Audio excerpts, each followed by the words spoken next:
오늘 말씀 아브라함의 이야기, 사라의 이야기를 가지고 오늘 기도의 제목을 얻기를 바랍니다.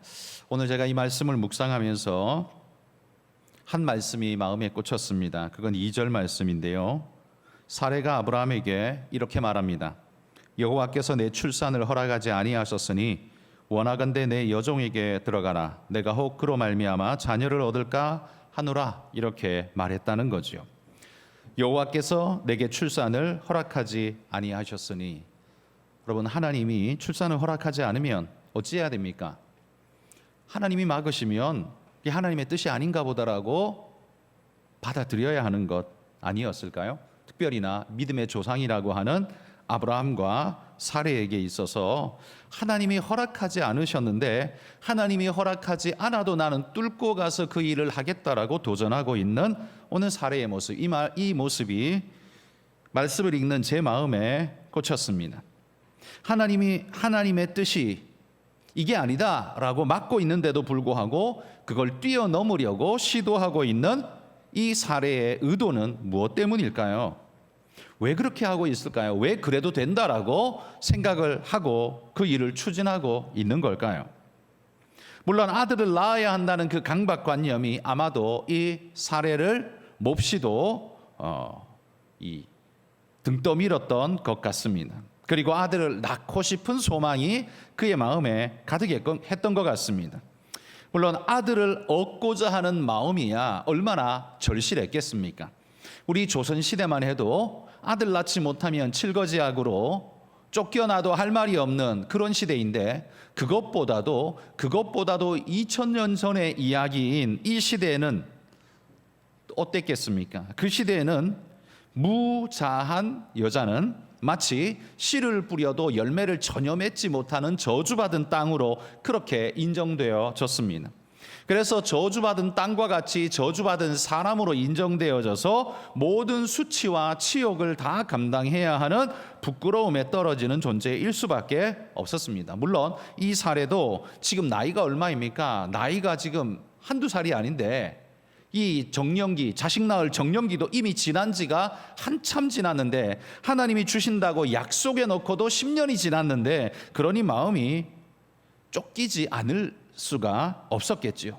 인간적인 면에서는 이 사례의 마음이 충분히 이해가 됩니다. 얼마나 힘들었을까요?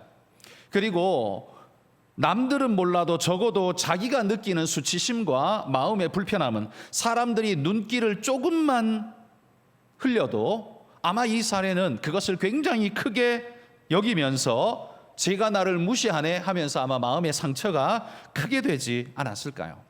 아마 사례의 마음은 그랬을 겁니다. 그래서 아들 하며 거기 꽂혀 있었는데 10년이 지나도록 하나님이 약속해 놓고도 안 주니까 그는 자기의 방법으로 하나님의 뜻을 성취하려고 합니다. 그런데 엄밀히 그의 입에 이렇게 말합니다. 하나님이 허락지 아니하시니, 하나님이 허락지 않는데도 불구하고 얻어야겠다라고 밀어붙이고 있는 그의 모습, 이걸 우리는 신앙적으로 어떻게 해석해야 옳을까요?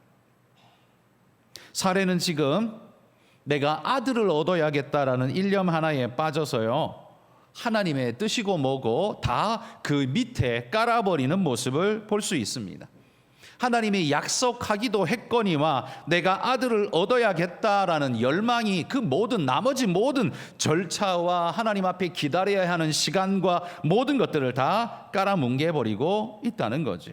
내가 그렇게도 낳고 싶어하는 아들, 그 아들 낳아야겠다라는 거지요. 여러분, 이 사례의 마음은 이해가 되지만 2절에 말하는 이 말씀이 옳은 길인가에 대해서는 우리 믿음의 사람들이 자신을 돌아봐야 할 것입니다. 여러분, 이 사례에게는 아들을 낳는 것이 무엇보다 소중한, 자기 체면과도 관련되고 미래의 생명과도 관련된 너무 중요한 거였습니다. 인간적으로는 이해되는데 믿음, 신앙적으로는 이해되지 않는 그의 행동을 보면서 우리는 이런 도전을 받습니다. 여러분, 사례는 아들을 얻기 위해 이 난리를 치는데, 여러분, 혹시 우리는 세상 살아가면서 내가 얻으려는 나의 아들은 무엇인가, 이렇게 한번 생각을 해보셨습니까? 여러분, 우리도 한번 생각해 봅시다. 내가 얻으려는 나의 아들은 뭡니까?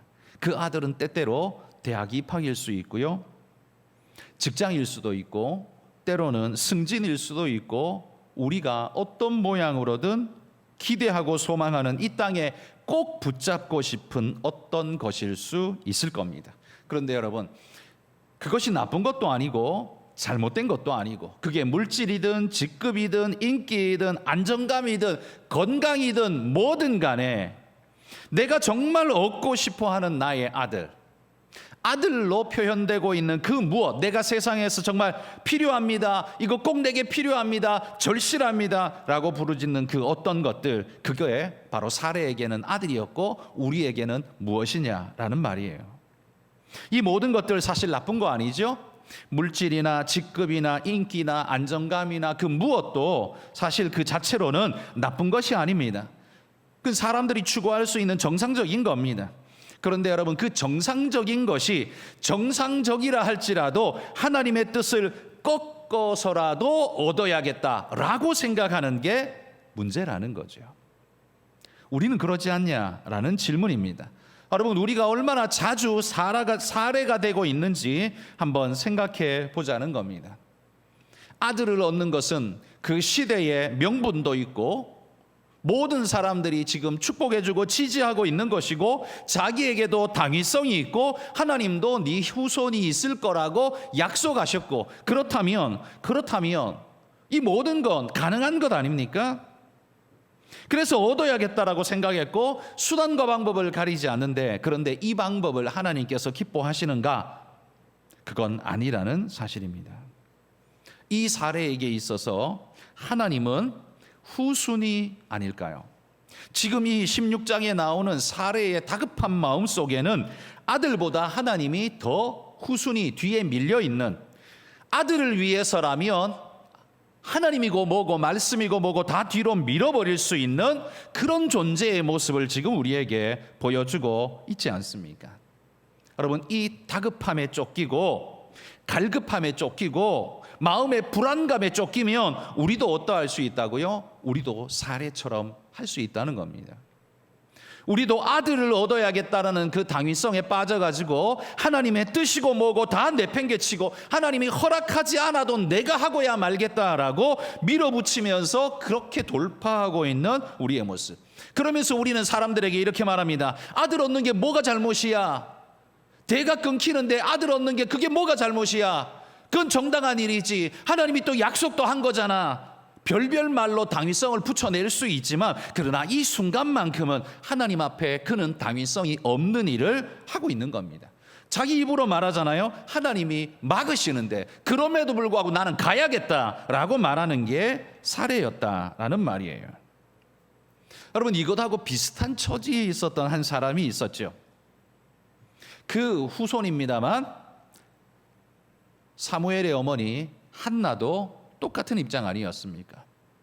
자식을 얻기 위해 하나님 앞에 그렇게도 구하고 구하였지만 하나님이 허락하지를 않았습니다.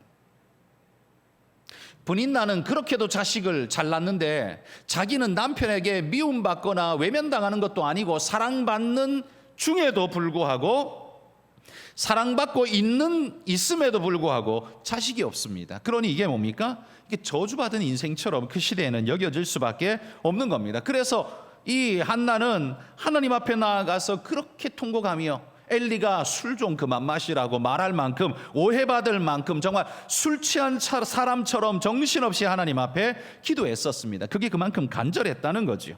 그런데 한나는요, 사례하고 차이가 뭡니까? 한나는 오직 하나님 앞에 맡기고 하나님의 뜻대로 하나님이 주실 때까지 기다리며 기도했다는 겁니다. 그런데 오늘 사례의 모습은 어떻습니까? 하나님이 안 줘? 그럼 내가 하지 뭐. 이게 지금 사례의 모습이라는 겁니다. 이게 사례의 모습이라는 겁니다. 여러분, 아브라함이 정말 믿음에 적합한 인물이었기 때문에 하나님이 믿음의 조상으로 삼았을까요? 믿음의 조상될 만한 인물이기 때문에 하나님이 믿음의 조상 삼았을까요? 그렇게 조상될 만한 인물이었다면 자기 아내를 목숨 구하기 위해 동생이라고 속이면서 아내를 팔아먹기까지 하는, 아내 팔고 짐승과 금은보화를 받아서 애굽에서 나온 게 그게 아브라함 아닙니까? 그게 무슨 믿음의 조상 될 만한 자의 모습입니까? 파렴치범이죠. 아주 파렴치범이죠. 그러니까 아브라함도 그리고 오늘 나오는 사례도 하나도 믿음의 조상 될 만한 적격의 모습을 가지고 있지 못하다는 사실을 우리는 분명히 볼 수 있습니다. 그러니까 그들이 아브라함이나 사례가 믿음의 조상이 될 수 있었던 건 철저히 하나님의 선택이고 은혜일 뿐이지 자기 능력과 자기의 수준에 의한 일은 결단코 아니라는 걸 볼 수 있습니다. 오늘 16장 2절이 말하는 것도 바로 그거라는 말입니다. 자, 이렇게 사례가 하나님이 막으셔? 그럼 내가 알아서 하지. 내 방법으로 하지. 그러면서 그가 취한 방법이 뭡니까? 애굽에 갔을 때에 받아온 몸종, 여종이죠. 하갈을 아브라함에게 주면서 이 여인을 통해서 아들을 낳아달라라고 말합니다. 왜냐하면 그건 자기의 몸종 여종이었기 때문에, 자기 소유였기 때문에 소유인 그 종이 낳은 자식도 주인의 소유가 되는 겁니다. 그러니까 그 하갈이 낳은 자식도 자기 자식으로 이름 올릴 수 있는 겁니다. 자격이 그렇게 주어지는 거예요. 사례는 그거라도 하겠다는 겁니다. 내가 안 되면 다른 방법이라도 하겠다라고 밀어붙였던 거죠. 그렇게 했더니만 아브라함이 뭐라 그랬습니까? 당신 좋을 대로 하세요. 여기도 개념 없는 사람이죠. 아브라함도 개념이 없습니다.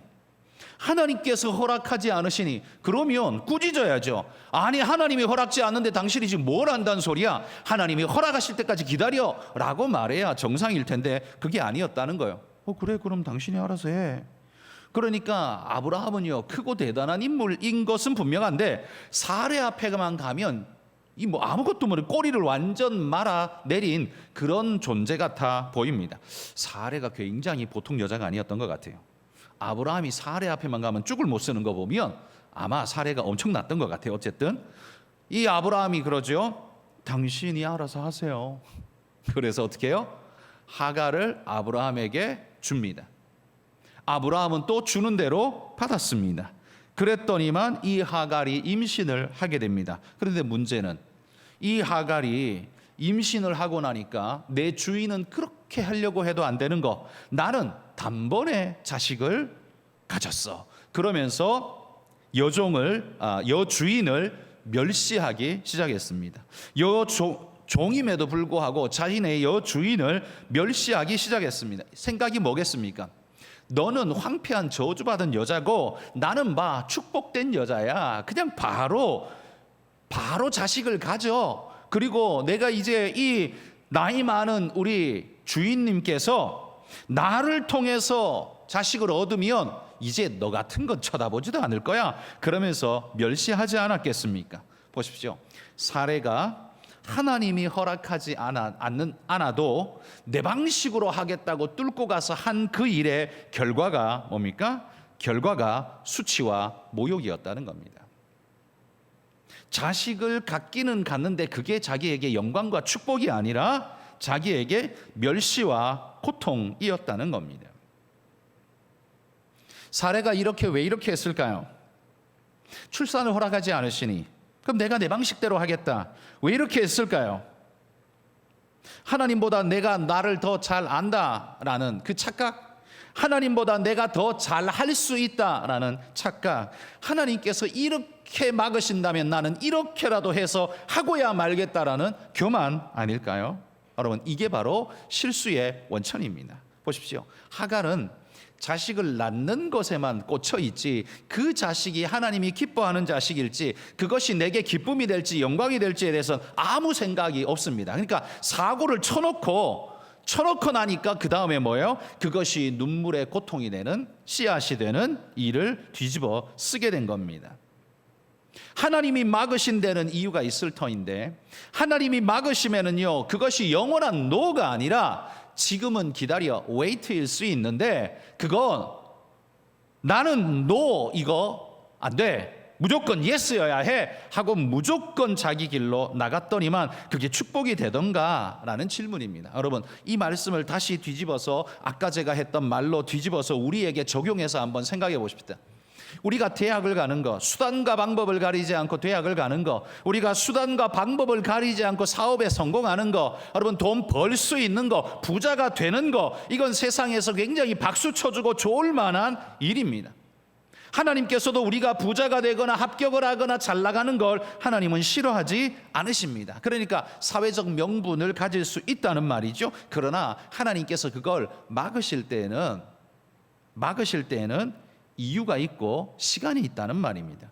영원히 아니다라고 말하실 수도 있지만 너는 이거 아니야? 이렇게 해 라는 방법으로 하나님이 막으실 수도 있지만 하나님의 또 다른 방법은 야, 지금은 아니야. 잠깐만 기다려봐. 내가 너한테 반드시 준다고 했잖아. 지금은 잠깐 기다려야 돼. 지금 나가면 안 돼. 그렇게 막아두고 있는 겁니다. 그런데 하갈은 지금 불쑥 그냥 해버리는 거죠. 저질러 버리는 거죠. 제가 예전에도 이런 말씀을 한번 드렸는데요.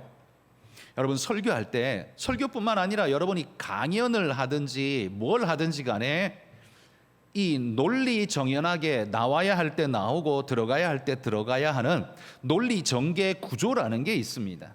말은 아무렇게나 던진다고 해서 사람들이 다 알아듣는 게 아니잖아요.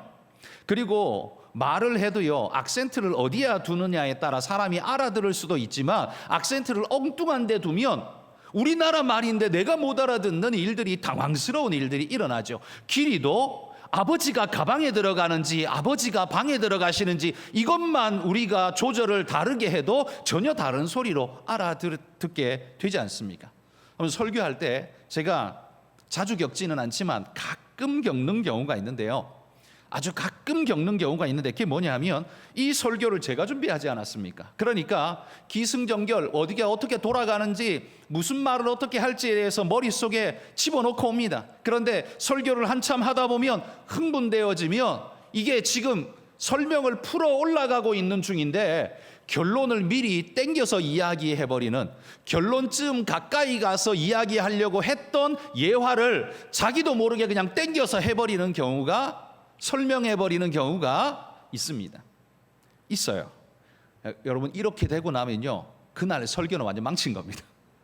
이렇게 미리 땡겨서 가불을 해서 이야기해버리고 나면 그 다음에 말을 어떻게 풀어나가야 할지, 왜? 논리가 이제 구조가 뒤죽박죽 섞여버렸기 때문에 풀어낼 방법이 없는 겁니다. 논리가 섞이고 나면 그 다음에는요, 듣는 사람도 저기 왜 저래? 이렇게 하고 하는 사람도 지금 이제 식은땀을 쭉쭉 흘리면서 뭐라고 말을 풀어나가야 할지 모르는 상황에 떨어지게 되는 거예요. 설교할 때 뭐 하는 줄 아십니까? 뒤에 거 막아놓고 있는 게 이게 설교하면서 하는 일이에요. 지금 해야 할 말 지금 하고 이따 해야 할 말을 막아놓고 기다리고 있는 거, 이게 설교하는 사람이 해야 될 일이에요. 그러니까 머릿속이 되게 복잡한 거죠. 하고 있는 말만 그냥 하고 있다고 해서 잘하는 게 아니에요. 지금 나오면 안 되는 말은요, 막아놓고 기다리고 있어야 돼요. 근데 그게 10분만 일찍 나와도 5분만 일찍 나와도 이 모든 논리 구조가 다 엉망진창으로 깨져버립니다. 설교가 망쳐버리게 된다는 겁니다. 지금 그 논리를 막아두는 건 그게 틀렸기 때문이 아니라 네가 나와야 할 타이밍에 나와야 그게 적절하게 효과적으로 전달될 수 있다. 근데 그게 지금 나오면 어떻게 해요? 앞도 뒤도 안 맞는 소리가 되어버릴 수 있다는 거예요. 여러분, 하나님이 우리에게 노라고 말씀하시는 건 그건 무조건 노가 아니에요. 그건 노일 수도 있지만 웨이트일 수도 있어요. 잠깐 기다려. 지금은 아니야. 다음 타이밍이야. 지금 네가 나가면 안 돼 라고 하나님이 막아두는 타이밍이라는 거죠. 그러니까 2절에 말한 사례가 지금 깨닫고 있는 여호와께서 내 출산을 허락하지 아니하셨으니, 이건 노가 아니라 웨이트인데 사례인 이걸 어떻게 받았다고요? 마음이 다급하니까 이걸 노로 받아버린 거예요. 그냥 해석을 그냥 지 마음대로 해버린 거예요. 그러고 나니까 어떻게 해요? 마음에 불이 일고, 이게 마음이 답답하니까 어떻게 해요? 자기 방식대로라도 해야 되겠다라는 욕구가 그냥 분출되어져 버리는 거죠. 그 방법은 하갈이었고, 하갈은 자기의 뜻대로 되었느냐? 아니었습니다. 자식은 가졌는데 그것이 자기에게 멸시가 되고 고통이 되어버렸습니다. 그런데 여러분, 아까도 예화로 드렸지만 한나를 비교해 보십시오. 한나는 하나님이 허락하시기 전까지 자기 방법, 자기의 의도적인 인간적 방법을 동원하지 않았습니다. 그가 쓴 방법은 뭐예요? 성전에 올라가서 하나님 앞에 엎드려 눈물로 기도하는 거였습니다. 하나님의 뜻을 구하고 하나님의 때를 부르는 기도였습니다. 이게 도대체 몇 년이었을까요? 여러분, 1, 2년 정도 자식 못 낳는다고 그렇게 한이 되게 울지는 않을 겁니다. 젊은 사람이. 브린나가 애를 몇이나 놓을 때까지 한나는 하나도 못 낳았으니까 아마 적어도 5, 6년 이상은 계속해서 그 상태였었겠죠. 적어도 그 정도 됐겠죠. 그러니까 마음에 불이입니다. 그런데 그 불을 한나는 어떻게 해요? 하나님 안에서 컨트롤하고 있습니다. 그냥 앞서가고 싶은, 추월하고 싶은, 돌파하고 싶은 마음이 한나에게 왜 없었겠습니까? 이 사례처럼 자기도 다른 방법을 통해서라도 어떻게 해보고 싶은 마음이 같은 여잔데 왜 없었겠습니까? 있었을 겁니다. 그런데도 어떻게 해요? 한나는 계속해서 하나님의 뜻을 묵묵히 기다리면서 할 수 있는 자신의 최선의 방법, 하나님 앞에 울며 기도하는 것, 하나님의 때를 기다리면서 울며 기도하는 것. 하나님, 이해는 안 됩니다. 언제일지 몰라서 답답해 죽겠습니다. 하나님, 그렇지만 하나님보다 앞서가지는 않겠습니다. 이게 한나였다는 말이죠. 그런데 사례는 어떻게 했다고요? 안 돼? 막아? 그럼 내가 알아서 하지 뭐. 이게 사례였다는 말이에요. 여러분, 앞질러 가면 그럼 복이 됩니까? 아니요. 사례의 추월이 가지고 온 저주를 보십시오. 얼마나 고통스럽습니까? 모욕이죠. 여종에게 무시를 당하고 엄청난 모욕이죠. 그래서 아브라함에게 거의 뭐 닦아 씌우지 않습니까? 내가 당해야 하는 모욕은 당신이 당해야 옳다. 그러면서 막 쏟아붓잖아요. 얼마나 마음에 분노가 일었으면 그랬겠습니까? 그런데 한나가 하나님 앞에, 하나님, 나는 추월하지 않겠습니다. 하나님 뜻을 기다리고 오늘도 고통스럽지만 기도로 주님의 때를 기다리겠습니다. 기도했더니만 어떻게 해요? 그에게는 사무엘이라는 걸출한 인물이 그의 자녀 아들이라는 아들로 주어지게 되지 않습니까? 그냥 아들을 얻은 게 아니라 그 시대를 건져내는 위대한 아들로 세움받지 않습니까? 여러분, 사례와 한나의 차이를 보십시오. 우리가 오버런을 하면 일이 되는 게 아니라 일을 망치게 됩니다. 자식은 낳을 수 있습니다. 그런데 그 자식이 복이 되지 않습니다. 취직은 할 수 있습니다. 근데 그 취직이 복이 아닙니다. 합격은 할 수 있습니다. 결혼은 할 수 있습니다. 그런데 그 결혼이 복이 아니라 저주가 될 수 있다는 말입니다. 여러분, 하나님께서 막으시는 데는 이유가 있고, 우리는 그분을 믿는 사람들이기에, 그분의 선택을 믿고 그분의 역사를 믿기에 오늘도 그분의 뜻을 기다릴 줄 아는, 세상이 보면 미련하다라고 말할지 몰라도 우리는 그분의 전능하심을 믿기에 하나님을 기다릴 줄 아는 그런 사람. 여러분, 그게 신앙인 아닐까요?